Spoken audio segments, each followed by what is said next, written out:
করছি আলু পোস্ত। আজ যেহেতু নিরামিষের দিন না, সেই জন্য আমি একটু আলু পোস্তের মধ্যে পেঁয়াজ কেটে দিচ্ছি।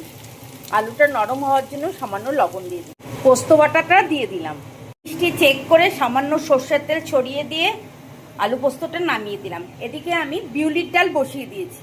বিউলির ডালে আমি ফোড়নে দিলাম মৌরি, তেজপাতা, শুকনো লঙ্কা, দুধ গুলিয়ে দিয়ে দিলাম। আপনারা এমনি দুধও দিতে পারেন।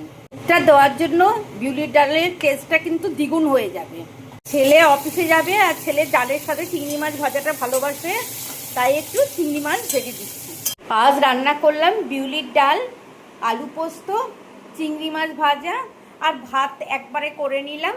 আর এরপরে করব মাছের ঝোল। মাছটা 4-5 দিন ফ্রিজে ছিল, সেজন্য একটু কড়া করে ভেজে নিলাম। আমি আলু কাঁচকলা দিয়ে কাতলা মাছটা রান্না করছি। এই রান্নাটা আমি কাঁচা লঙ্কা আর আদা বাটা আর জিরের গুঁড়ো, হলুদের গুঁড়ো, ধনিয়ার গুঁড়ো দিয়েই করব। এই আমার আলু কাঁচকলা দিয়ে কাতলা মাছের ঝোলটা হয়ে গেল। রান্না করলাম সকালে, মানে ছেলের অফিস যাওয়ার আগে, বিউলির ডাল, আলু পোস্ত আর ছেলেকে চিংড়ি মাছ ভেজে দিয়েছি। আর এখন করলাম কাতলা মাছের ঝোল।